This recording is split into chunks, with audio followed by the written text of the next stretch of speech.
Hey, what's going on? Welcome to the Doug Show. My name's Doug Cunnington, and today we're going to talk about building a content engine. And I have my buddy Brian Feroldi on. Brian is a financial educator and an investing enthusiast, and he's an author. He's written over 3,000 articles on stocks, investing, and personal finance for the Motley Fool. And Brian's best-selling book, Why Does the Stock Market Go Up, was published in 2022. Great book, highly recommend it. And it was written to explain how the stock market works in plain English. And we're going to get into the details of his content engine, which is absolutely amazing. And we're going to talk probably a little bit about his newly launched website, longtermmindset.co as well. So Brian, welcome to the show. Doug, pumped to be here. Thanks for having me, my friend. And yeah, it's good to chat with you. And we create excuses to catch up by being on the show and doing podcasts, but we've been able to hang out in person a number of times. I think it was probably a FinCon, but many of these events you're actually speaking at, and we cross paths, and you're a fun hang. So I'm glad we get to catch up. I'll take it. Awesome. Yeah. My favorite thing about podcasting is an excuse to talk to my friends. For the people that don't know you, can you give a little bit of more background on yourself? So like I mentioned, you've written for Motley Fool for a long time. You've written a book. It sounds like you have a writing background, but can you just kind of, quickly, in 90 seconds, lay out how you ended up doing what you're doing now and the path that you got there? Sure. Graduated from college in 2004, had no idea about money, investing, the stock market. So was complete beginner, but quickly became obsessed with the topic after I read Rich Dad, Poor Dad by Robert Kiyosaki. And for whatever reason, I was just immediately attracted to learning everything I could about money, investing, and the stock market.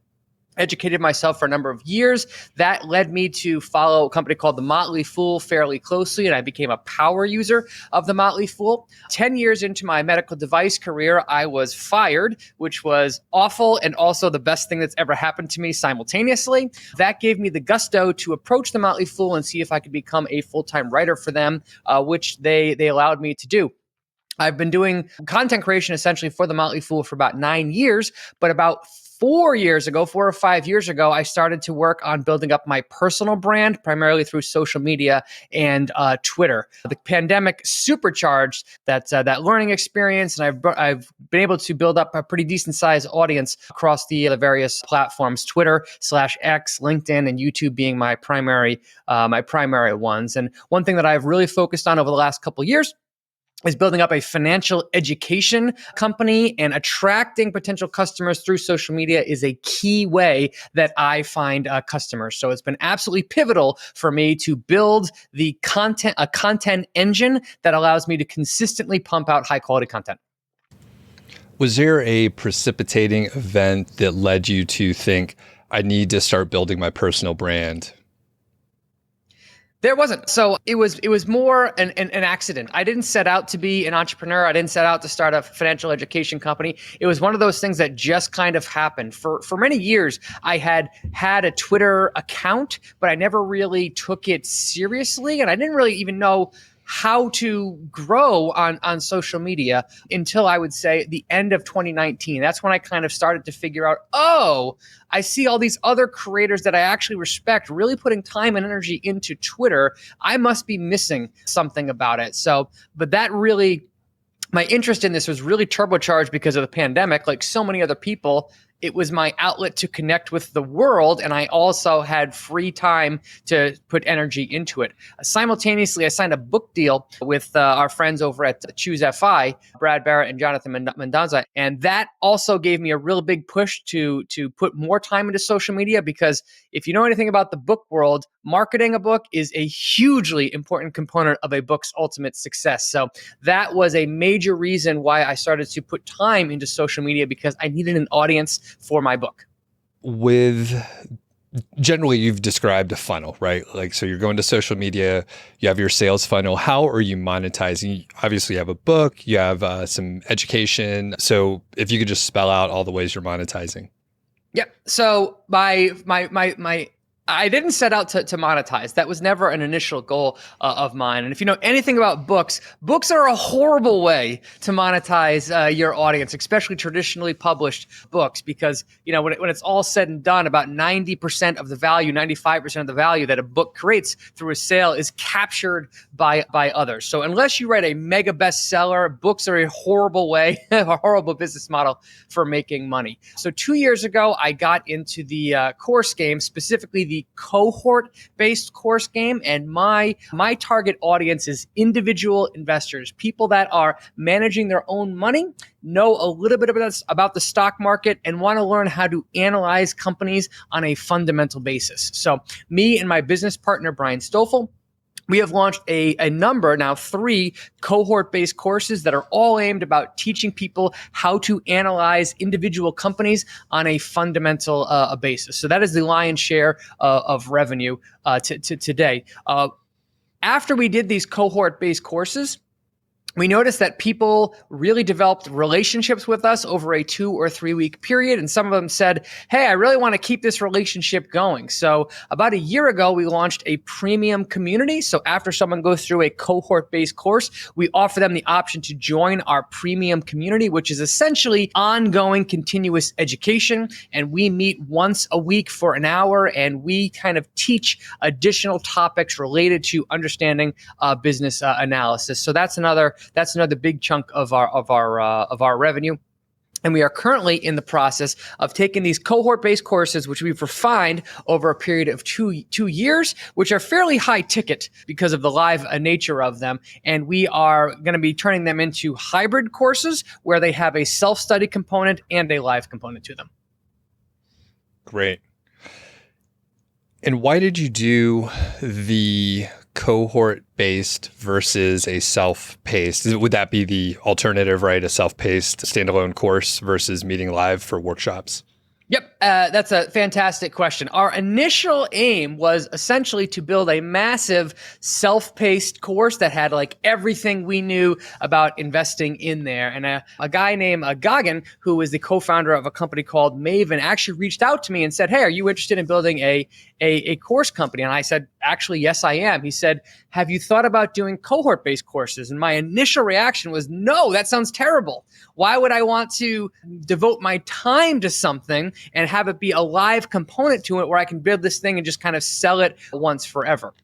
What he said to me, cohort-based courses offered a number of positives that self-paced courses did not. The thing that was most attractive to me was that you could actually launch a cohort-based course faster than you could launch a self-paced course, because you could actually build the course and teach it simultaneously. I mean, it's a lot of work because we were essentially building the lessons as the up until essentially 5 minutes before we were about to teach them. But we liked the fact that we could get started much faster than we could with an online-based course.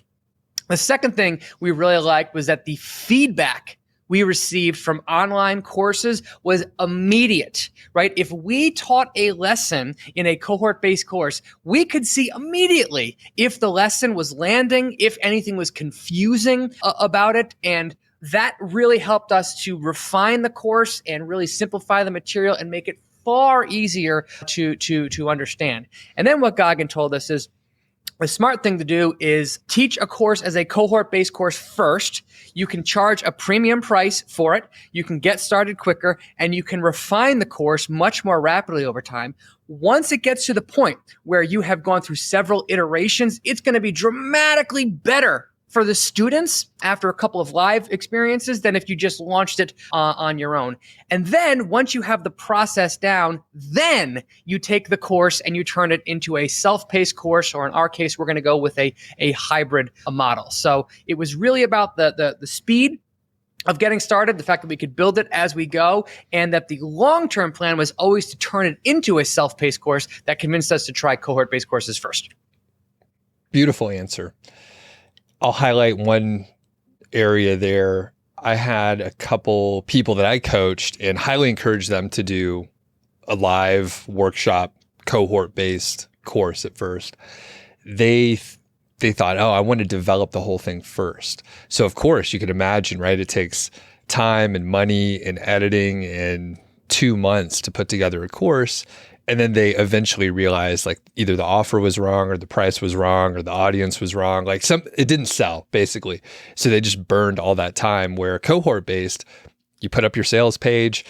If people don't buy it, you can just do it again, refund the money, do it again, and you're good to go. So I love that. And the hybrid is what I ended up doing. So the way I placed mine, Brian, was I had a normal, so I did launch a workshop first. So went through all that, 5 minutes beforehand, you're like finalizing the slides. And then I ended up having the base package with just the self-paced course. And then I had an advanced, a middle package. It was a course plus some advanced lessons. Plus it also had workshops, office hours is what I called it, each week. So there was a little bit of the cohort-based, and then I can continue to get feedback. And then the advanced was like some one-on-one coaching. So just with the price anchoring, I ended up earning more money because more people bought the middle tier than the highest, but it spread it out and gave people options. So that said, do you have different tiers with the way you sell the cohort-based courses? No, we have two tiers, if you will. So with our cohort-based courses, the selling price for them is anywhere between $800 and $1,200, which is obviously a premium price tag. And when we're doing our marketing, when people don't buy, we say, well, why didn't you buy? And as you can imagine, the number one answer is too expensive, right? They didn't want to commit that much money to something, especially people that live in international markets. We actually have a pretty sizable audience from India, right? English speaking, very hungry for education, really likes what we're talking about. And that, because of just sheer currency and income status, is just way out of the ballpark for us. So one thing that we have done when we are launching these cohort-based courses is we do allow people to buy the replays to previous courses that we've done at a substantially reduced price. So the average selling price of our live courses is about $800. As part of the selling process, if somebody indicates too expensive for me, we do sell the replays to the course for $300. Or if they're in an international market, we actually knock that down to $99 to help kind of bat that. Now, we don't advertise that up front. That is something you kind of discover through going through the sales process. We think the best way to learn from us is the live courses for a variety of reasons. You're far more likely to finish the course if you do it live. You get live instruction. You can ask questions if you're confused. There's a way to interact with the teachers. It's just a superior way to learn. However, given the price point, we did want to offer the replays for people that are interested in self-study, and that price is a massive barrier. We can keep going on and on about the course stuff, but I'll ask one more question, then we'll move on to building a content engine.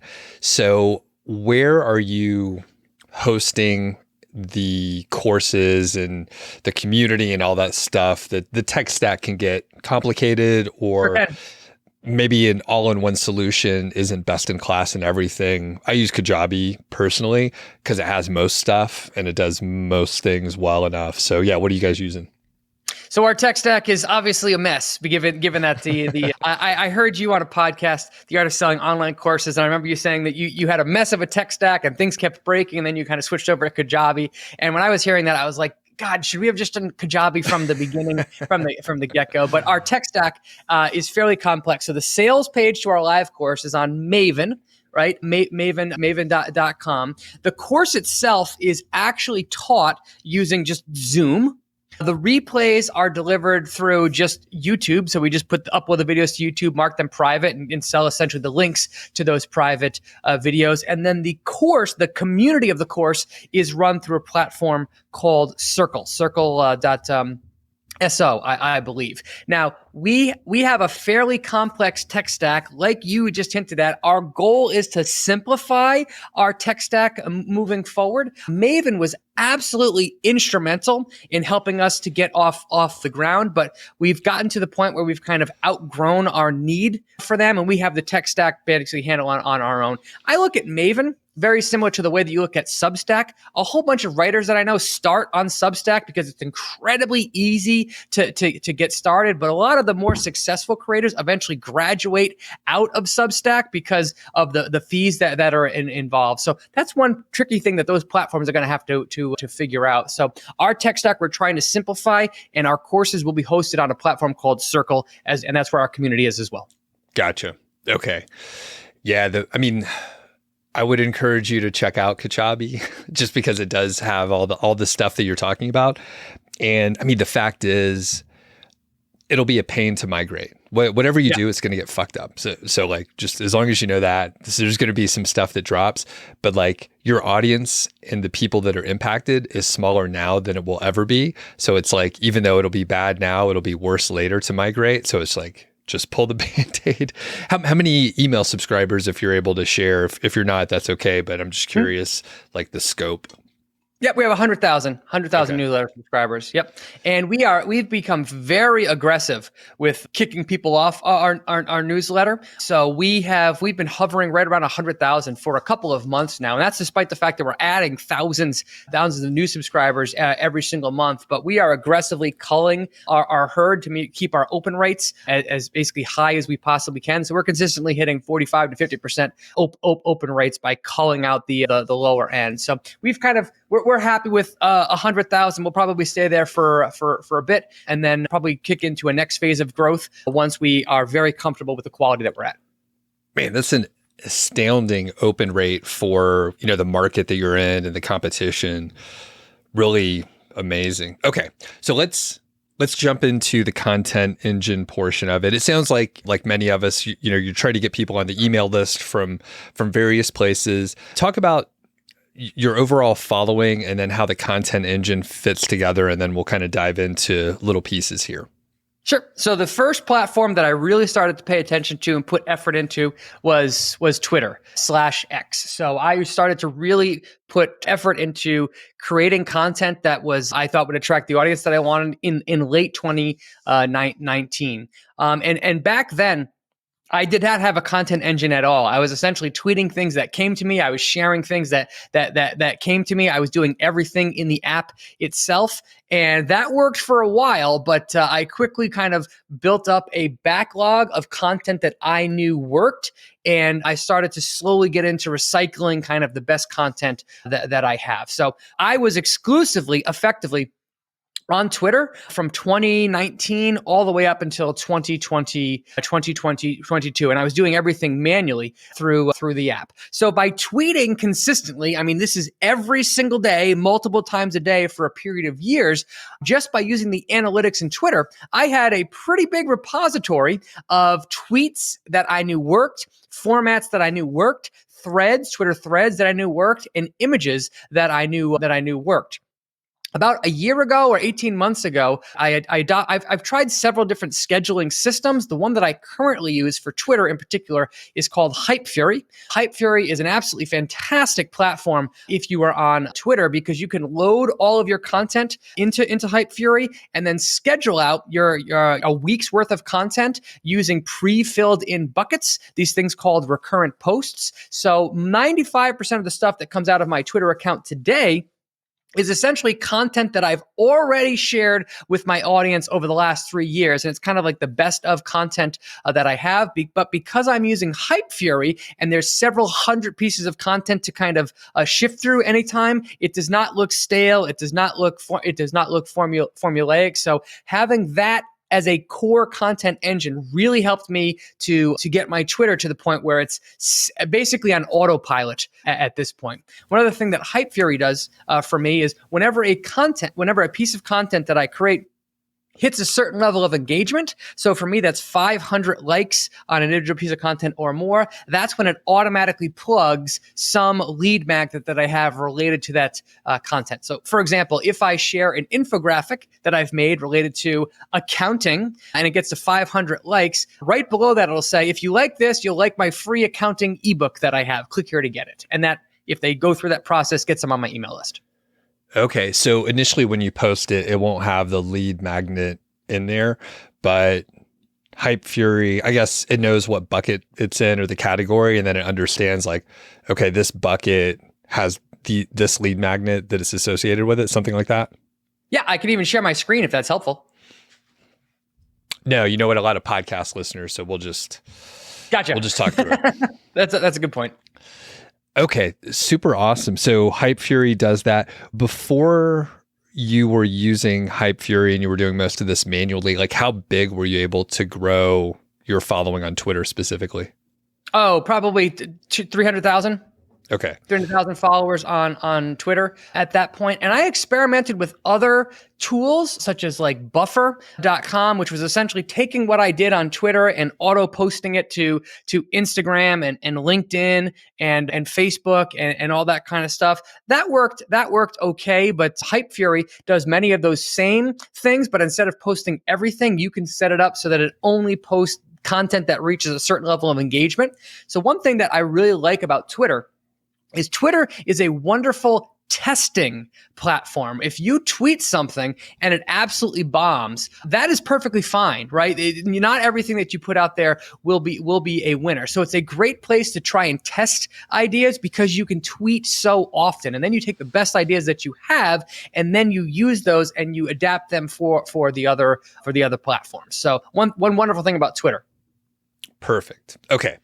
So you have, big Twitter following. What are you at now currently in 2024? Like 540,000 or something like that. Okay. That's crazy. And when you set out, did you have any idea, like any artificial limitations where you're like, if I can get 100,000, obviously we get used to stuff, right? I know, right? Yeah. When I first started, the idea of getting to, I vividly remember when I crossed like 10,000 followers. I thought that was just a ridiculous number of people that were paying attention to my Twitter account. And when it doubled to like 20,000, I was like, what is happening here? But yeah, you're absolutely right to your point. You just get used to numbers, even like ridiculous numbers after a while.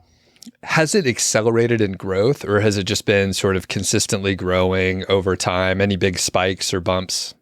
Yeah, so I had a couple of big spikes, namely in 2020, 2021, and 2022. One reason why is that my category that I talk about is investing, right? That is the thing that I talk about. So many people, because of the pandemic, invested for the very first time. And when you couple that with the extreme bull market, the bubblicious valuations that stocks had during that time frame, the interest amongst the general public in investing was at like a probably a 20-something year high. It reminded me very much of the .com craze and how interested just the general public was in investing. Now, since I had been investing and buying individual stocks for 20 years, I think a lot of people naturally were gravitated towards my content because it kind of scratched that itch for them. So growth during those periods was very rapid. Ever since Elon took over Twitter, it's been much more muted. He has adjusted the algorithm far more than I've seen elsewhere. And I think when you combine that with the general decline in interest in investing, my growth rate has slowed. But I'm still adding thousands of new followers each week. Okay. And talk about how you, I guess, spread to different platforms. So I know you're doing a lot of work on LinkedIn these days, but you're present in a lot of places. So can you talk about that? And when you started, obviously, like, I think people sometimes spread their focus and they're like, I got to do all this stuff instead of just, you did a hell of a lot on Twitter, and I assume you focus pretty hard. So yeah, talk about just migrating over and when you were like, all right, I'm going to add complexity to this. Yeah, exactly. You said it really well. It's so, if you get into the content creation game, it's, you see people that have been doing this for a while and you're like, they're on Instagram, they're on LinkedIn, they're on Twitter, they're on TikTok, they're on YouTube, they have a podcast, like they're everywhere. Therefore, I have to be everywhere. And you spread yourself so thin. I think it's a much better idea, especially when you're first starting out, to focus on one platform and really stick with just that platform until you gain some meaningful traction for yourself, until you build a content engine, until you understand how the algorithm and the audience reacts to specifically that platform. And what platform you pick totally depends on what type of content you like to create. If you're a writer, the best places to be are Twitter, LinkedIn, and Threads. Threads actually become a viable alternative right now. If you naturally like to consume video, well, Instagram and TikTok are obviously the places to be if you like shorts, and YouTube is the place to be if you like long form content. But I think it's very important that you start with one one platform, and specifically to go with a discovery platform, some platform that has discovering new people built into it. Podcasts and email are wonderful places to build long-term relationships. Terrible for discovery, awful for discovery. So you need to have some nature of the platform built in that has discoverability built in. So I focused exclusively on Twitter for effectively the first 2.5 years of my content creation journey. That allowed me to create a database of content that I knew worked with the audience specifically on Twitter. Then when I started to branch out into other mediums, I had idea in mind of what content worked well, what didn't, and at least gave me a starting point so that when I took on a new platform, I wasn't starting from zero, I was starting from a higher level. Don't get me wrong, my follower count was still zero at the very get-go, but at least I knew far more. I was far more educated about how to create content than starting from scratch. Where did you go next? What was right after Twitter? Yep. So I went right from Twitter. The next platform we choose to adopt was I took on a business partner. His name is Brian Feroldi, and we went right to YouTube. The reason that we went to YouTube was partially related to my role at the Motley Fool. So when the Motley Fool during the pandemic, they started a live stream, and it was essentially a 12-hour per day live stream that started in March of 2020. So they had 12 hours of content that they needed to be created on video. So I jumped at that opportunity. I was not comfortable behind a camera or talking to somebody. I was just used to writing at that point, but it was a wonderful training ground for getting comfortable with being on video. Now, as that program evolved over time, the Motley Fool gradually pared that down to a much more manageable number. And as a result of that, a segment that I had done for about a year kind of got cut, right? It just didn't make the cut. So me and Brian Feroldi, my business partner that I was doing these segments with, basically took that exact same concept and took it to YouTube. And because we were still in the pandemic / GameStop Wall Street bets world, our YouTube channel quickly gained a lot of ground, and we grew fairly quickly because it's also focused on investing in the stock market. So we've been doing YouTube videos now for about 3 years, but that was the platform that we took on next. Got it. That's awesome. And I mean, you could build... I mean, it's a totally different audience over on YouTube as well. And the way you have to present the information, obviously from like a written format, or I guess there is some small component of video on X, but I mean, mainly it's shorter post. I mean, it could be longer, but what was the biggest difference or challenge taking some of the topics that you knew were good on X over to YouTube? Yep. So the topic was actually the easy part because we knew the segment that we want to have. We effectively showed people how to research a stock using SEC filings from scratch the same way we did. So they were mostly live streamings of hour-long things of us reading through SEC filings and filling out our investing checklist. The content was, ironically enough, the easy part.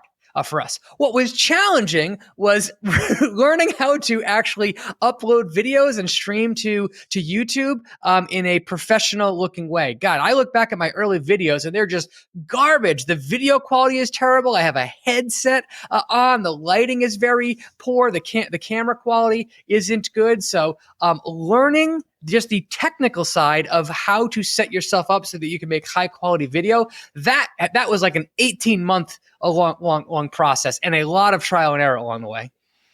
What camera are you using right now? I'm just curious your tech setup now. It looks great for the people that are just listening, but that's a great question. I think it's a Sony. It's a DSLR. Okay. It's a DSLR and it's put into a teleprompter. So I'm looking at a computer screen right now, even though it looks right at you. And the DSLR has a fancy lens on it. I don't know the name of either right now. I actually have the editor for my YouTube channel actually is a high school kid that lives in my neighborhood. That's how I found him, and he loves this technology stuff. So I leaned on him heavily to help me create my home office. But yeah, now once I got all this set up that you see here, now making video is fairly straightforward. That's cool. Yeah. And I mean, it's a big, obviously, like we're doing this professionally, right? So like I have a nice DSLR. I have like just a permanent setup. So I just like turn it on and ready to go. Like before we hopped on, I was here like, I don't know, like 3 minutes before Right. we started recording. Right. Yeah. So it's so easy, but like once you know you're going to do a bunch of video, it is so much better to just have like a permanent setup in your office. So Absolutely. The bar for making high quality video content is 10 times higher than it is for making high quality written content. okay. So you moved over to YouTube, created a bunch. I mean, you've done probably hundreds of videos, thousands of videos at this point. You guys produce quite a bit. What, or I guess, how does this work? You're repurposing content. Do you have any other metrics where you're like, this worked well, this didn't work well? This didn't work well, but I think it's still a good idea. Do we need to change this to an infographic? And maybe the format's wrong, but the content is good. So how does this all work? Because once you find something that you've tested on X, then you could propagate it out across your whole platform, because some people are just going to be on LinkedIn. They're not going to be on YouTube or X or whatever. Yeah, that's what you just said actually really surprised me when I first learned it. So it turns out that consumers tend to really like using one specific app, and they don't tend to use many other apps. So when we launched our YouTube channel, I probably had 200,000, 150,000, something like that, Twitter followers. And I thought, oh, it's going to be easy to port those Twitter viewers over to YouTube because I use Twitter and I use YouTube. Therefore, everybody does. The answer there is no. People that are on Twitter tend to really like Twitter. People that are on YouTube tend to really like YouTube. People that are on Instagram tend to really like Instagram. So porting a user or a follower from one platform to another is far more challenging than I would have thought that it would have been. But to answer your question, now we currently have two paths that we have created. A third is coming, for going from discovering us, me and my partners on social media, into getting them into our ecosystem and hopefully getting them to buy one of our courses. So one path that we have relates to accounting.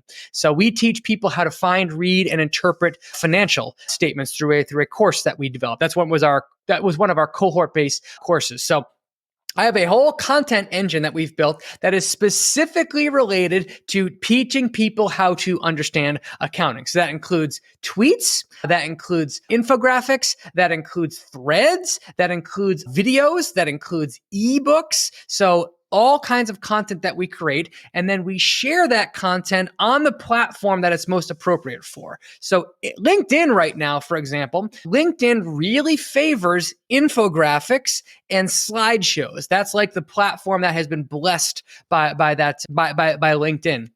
So I almost exclusively share those infographics, the accounting infographics, on LinkedIn. Video is obviously exclusively for YouTube. So we have some videos that we've done on how to read a cash flow statement, how to read an income statement, etc. And those live on YouTube. And then I have tweets and threads about accounting that live on Twitter. So we try and match the medium with the platform, but all of those platforms point the audience towards the same thing, which is my lead magnet / landing page. We bought a domain called financialstatements.school. And if people land on that page, they just give me their email address, and then I send them a free infographic accounting ebook and give them a free 5-day course on how to read financial statements. If they get through that process, then we try and upsell them to buying one of our self-paced courses that teaches people how to read financial statements. So that's accounting, and then you can take that exact process, carbon copy it with valuation. So how businesses are valued, but the exact same process, just related to valuation.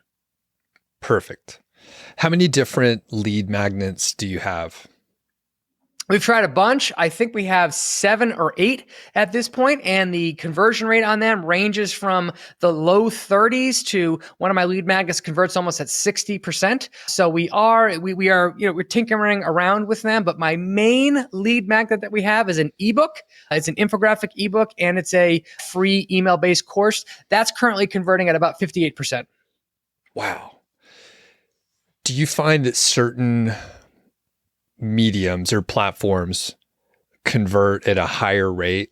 In which one? So what have you seen? And this would vary between niches and industries and such, but yeah, how's it work for you? Sure. So I don't have great metrics from YouTube. I think we have some decent metrics from YouTube, but I do know that the highest converting platform that I have is actually LinkedIn. If somebody clicks a link from LinkedIn, they convert at a about 3 or 4% higher rate than they do from Twitter. I don't know the exact numbers off of YouTube off the top of my head, but I think the highest converting platform that I have is LinkedIn. Okay. Any insight why that is? I think when you're on LinkedIn, the mindset that you are in when you're on LinkedIn is professional, it's courteous, and that's I'm here to learn and I'm here to connect. So just by the nature of the platform itself, like one thing I love about LinkedIn is the amount of like hate comments that I get or trolling that I get on LinkedIn is 1/100th of what it is on basically every other platform, because nobody goes to, when you're in LinkedIn, you're there because your employer might see there, or a future employer might see there, right? So it is, that alone is such a natural filter for people acting and behaving kindly. So I think when you're using LinkedIn, you are just in a different mindset completely than you are when you're on X. When you're on X/Twitter, you're naturally in combative mode, and you're expecting political stuff, you're expecting like outrage stuff, so you're much more willing to kind of hit back, verbally speaking. But I think just the nature of the mindset of people when they're using LinkedIn naturally gets them towards, I am here for education, I am here to connect, and I think that helps the conversion rate. This is pretty tough to follow through your funnel, but do you know if the LinkedIn people are converting to the email list better? Do you know if they convert to customers better as well?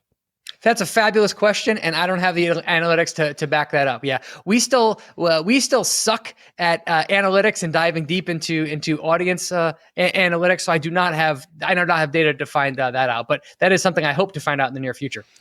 Yeah, that would be super hard to track. And then the other thing is like your big fans, and even if someone is mostly active on LinkedIn, they might occasionally watch a YouTube video. So there's a lot of overlap. And once someone is engaged with you, as you know, they're going to follow you in a few different places, and that that builds the relationship further. Maybe they hear you on podcast or whatever, and there's no way to track that. Like, you don't know all the different touch points. So, okay. Yep. One thing I have found though, is that when we look at our highest paying members, which are in our premium community, people that make it all the way through there, a disproportional number of those people watched one of our live webinars. So we have found that live webinars give us a wonderful chance to teach, to show off our teaching style, spend basically an hour of time with somebody, interacting with them and kind of showing off our chops, and attract people that naturally want to connect with us over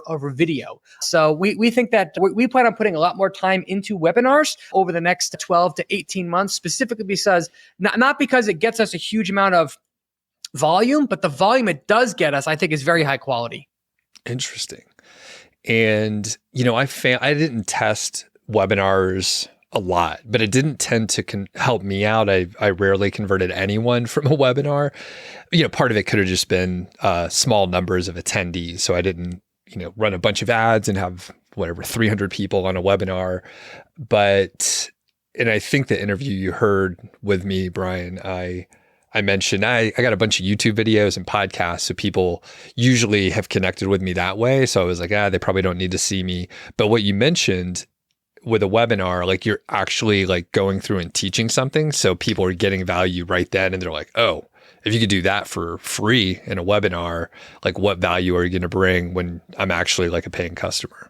Right. Yep. Exactly. So one nice thing about what you have with the podcasts are an unbelievably strong medium for building a relationship with an audience. Like, it's something very intimate about being in somebody's ears. And when I'm listening to podcasts, I'm mowing my lawn, I'm cleaning, I'm driving, I'm doing something where my body is engaged, but my mind is free to wander.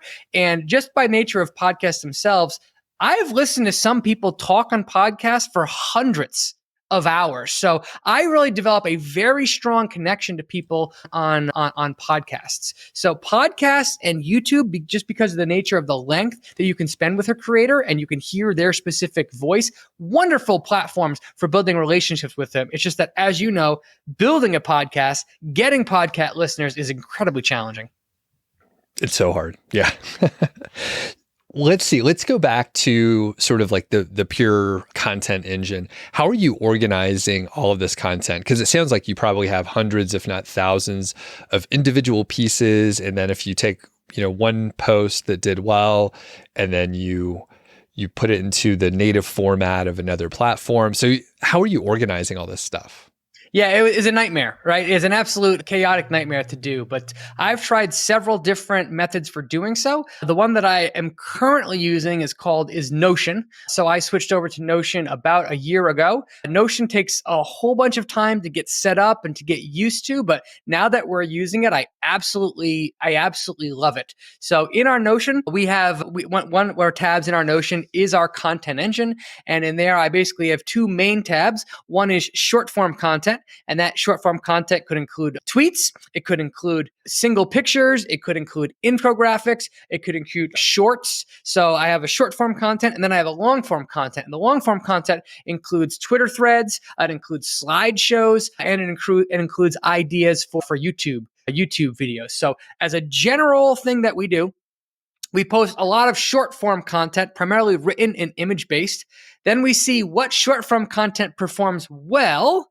And then we take that short form content and we convert it into long form content. So long form content is typically on that same platform. So if a tweet does well, I try and turn that tweet into a thread. Or if an infographic does well, I try and turn that infographic into a slideshow. And if that does well, that gives us enough proof that, okay, we should devote even more content into this. So should this be a long form blog post? Should this be a YouTube video? So that's generally the flow that we're going for, but it's all organized and tracked in Notion. For the people that don't know what Notion is, can you maybe tell us other tools that do different pieces of it? Like it's the Notes app that does like extra stuff.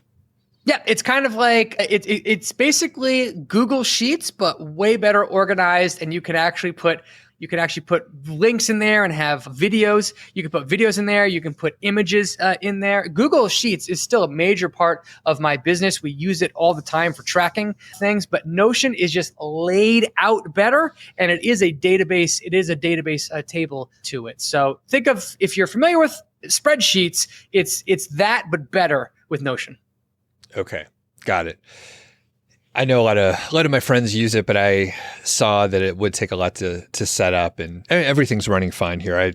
It sounds complicated, so I was like, absolutely, it is. I mean, starting from scratch on picking a product like that is a major decision, because I have hundreds of hours of my life devoted to Notion, and as you know, when you're just starting out with the system, there's so many things you have to learn how to do. So learning any system or any platform takes its time. So that has to be a really strong, compelling reason for you to do so. You mentioned you have a video editor, someone in the neighborhood who could do it. But what's the rest of the team look like? It sounds like there could be quite a bit of graphic design and other pieces. So do you have some VAs helping you out in various areas?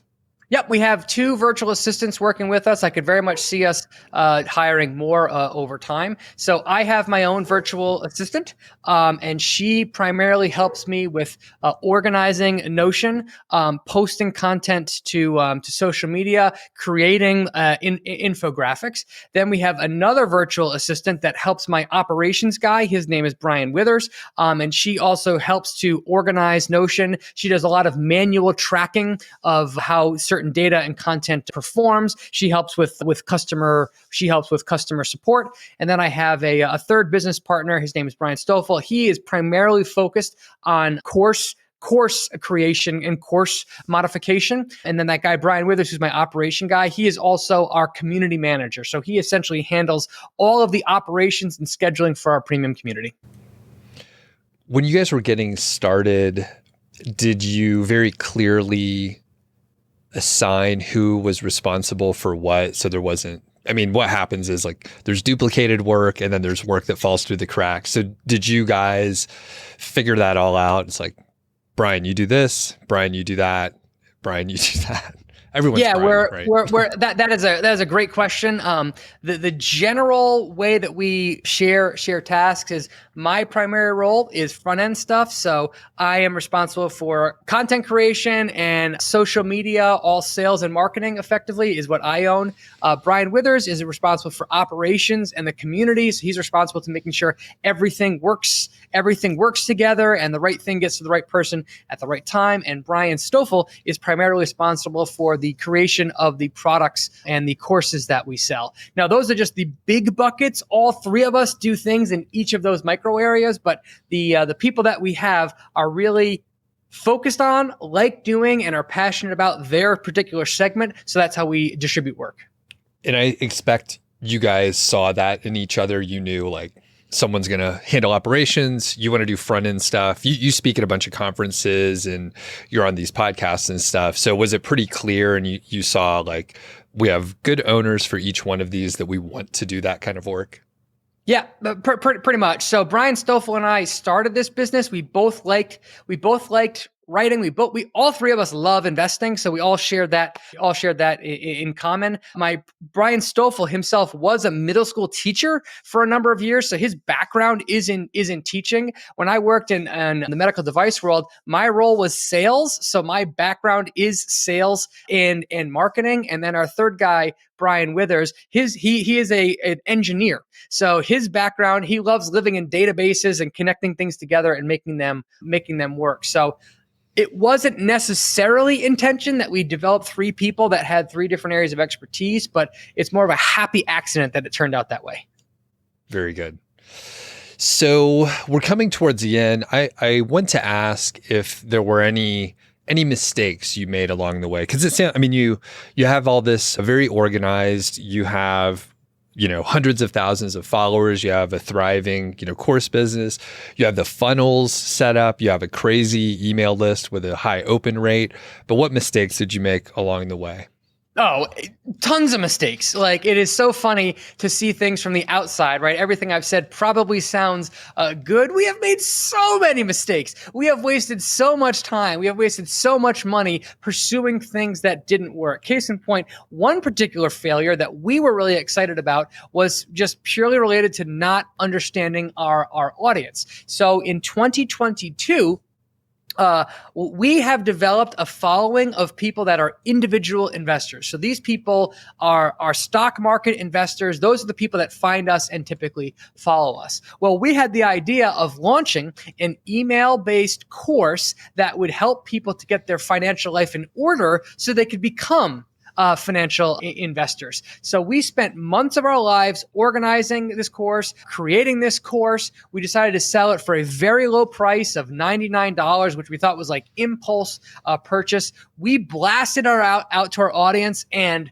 we sold like 8, right? For like $99, something like that. So it was a complete absolute flop for us. And it was actually a really great product that we built. But the thing that we got wrong, we built a product for a general audience, not one for a group of investors. So we went backwards way too far in our journey. So not only did we have to effectively scrap that project and scrap months worth of work, but that was such a terrible failure because all three of us thought that it was going to be a home run for our audience. So that was a very painful lesson that we learned about building the right thing for the wrong audience.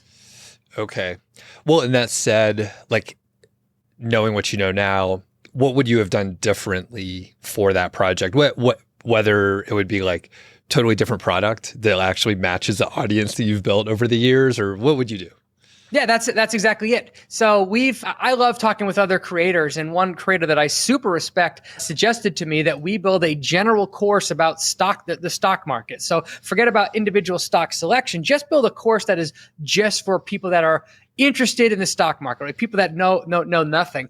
And we thought deeply about that. We're like, I think that could be a great idea, but that is an entirely different audience than the people that we have. So rather than going backwards that far to people that need information about the stock market in general. What we're decided doing is to go one step backwards, not 10 step backwards. And we're going to be building a course called Introduction to Stock Picking, and a course that's really designed for beginner stock pickers, because those people are far more interested in following us than people that are interested in the stock market in general. So we're being slightly selective with the advice that we get from people, and we're really trying to think about who follows us, what do they want from us, and what products can we spend our time building that will actually resonate with us, rather than spending all this time and energy building a general purpose product that we think would fall flat. Got it. And you've made so many other mistakes along the way, so we don't have to highlight them all. But yeah, we do need to point it out because, like you said, you've been doing this for a few years. You've been working online for many years and writing and creating. So at this point in time, you have a huge platform, but it took a lot of iteration. It took a lot of mistakes. And at this point in time, you have a lot of things organized, but it wasn't all sunshine and roses and all that. Oh, it's very much the old analogy of jumping out of the airplane and trying to build the parachute before you hit the ground. Yeah, absolutely, Doug. And we should also say the three partners that I have, we've all been creating content online for more than a decade. It's just that a whole bunch of that experience was creating content for free on private discussion boards through the Motley Fool. And then we became paid writers through the Motley Fool. And then we were getting paid to create content. So we all didn't just start from absolute scratch. Even when we were posting in 2019 and 2020, we'd been creating and writing content for years at that point. So we had built up that muscle memory. So yeah, if from the outside, if from other people's perspective looking at me, and they'd be like, wow, it's really impressive what he built in a short period of time, and he's really organized. It's like, first off, no, you're not seeing the sausage as it's being made. But two, we actually did a whole bunch of content creation for free for years before we even started to get into this business. As we're wrapping up, let's talk about longtermmindset.co. You mentioned it to me right before we started recording. So what's this project all about? So this is going to make maybe some people laugh, but we have had this business now for going on 3 years, and we've never had a corporate company website during that time frame. I mean, it's almost like comical to say that out loud. So there you go. We literally just launched a corporate website, longtermmindset.co, in February of this year. So 2 months ago. And one aspect of the content creation world that we have sucked at so far is essentially SEO. So that is something that I am very new to learning about and really started to get ramped up. So thankfully, I have friends like you that I can pick their brain and they can get me up to speed really quickly. So this is a major thing that we've put a lot of time into, and we're trying to build traffic for it. Got it. All right. So it really serves as like the website portion of the overall business. Is that right? Yeah. Exactly. We actually had a business coach meet with us about 6 months ago, and she did a quick review of our website. And one thing that she said to us is, it's really hard to give you guys money. Like, if I am into you, I don't know how to give you guys money. And I was like, that's a really important observation that you have. And she was like, I can't believe you don't have a website. And I was like, all right, well, that just bumped it up from priority number 8 to priority number 1. So it's so funny how when you get fresh eyes looking at your business, things become so obvious. So I'm curious. So before, someone had to follow you on some platform, sign up for your email list, they would enter your autoresponder, and then that's how they would get the offer. There was no way to, or it was much harder. Our offers were really exclusively on Maven.com. That was the only way that you could effectively buy our course and give us money. So we were pointing our traffic to Maven, but that wasn't a website that we owned or we maintained or we did anything like that to. Moreover, there's an open and close window for Maven.com. So you can only sign up for the course during these really short periods when the course is open, and then we close it down. So if you were in one of those other periods, there was no way for you to effectively give us money, let alone a website that we could send people to give us money all year long or 24/7. So that was a major mistake that we made. All right. Interesting. Okay. Well, as we're wrapping up here, I will I'll let you give sort of the final word, and then I'll let you mention all the places you want people to follow you, which we'll put links in it so they can find it really easily. But there's a lot of stuff that people can do, and it could be a little bit overwhelming, especially if they're starting from square one. How should someone like prioritize where they put their focus and eventually branch out if they're thinking, hey, I want to kind of follow in Brian's footsteps here? Yeah, so my area of expertise, again, is really about social media. So I'll harp on that for a minute, because figuring out how social media works is a very tough thing. It's a very tough thing to do, especially if you have a background in blogging or niche sites or SEO or any of those things. It's a completely different skill set. So when it comes to social media, the thing that you really have to get into your mind is, I am here to first and foremost provide value to the other people, to strangers that are on this platform. That has to be your mindset. My initial mindset when I got on Twitter was, I am here to extract people off of Twitter and to get them onto my platform. If you do that and you go in with that mindset, you will fail. You will absolutely fail. So the thing you need to do is pick a platform. Make sure that platform has discoverability to it, so some way for strangers to interact with your content. Consistently put content out there that will help people natively on that platform, whether they click on anything that you want or not, and just focus on helping people natively on that platform first.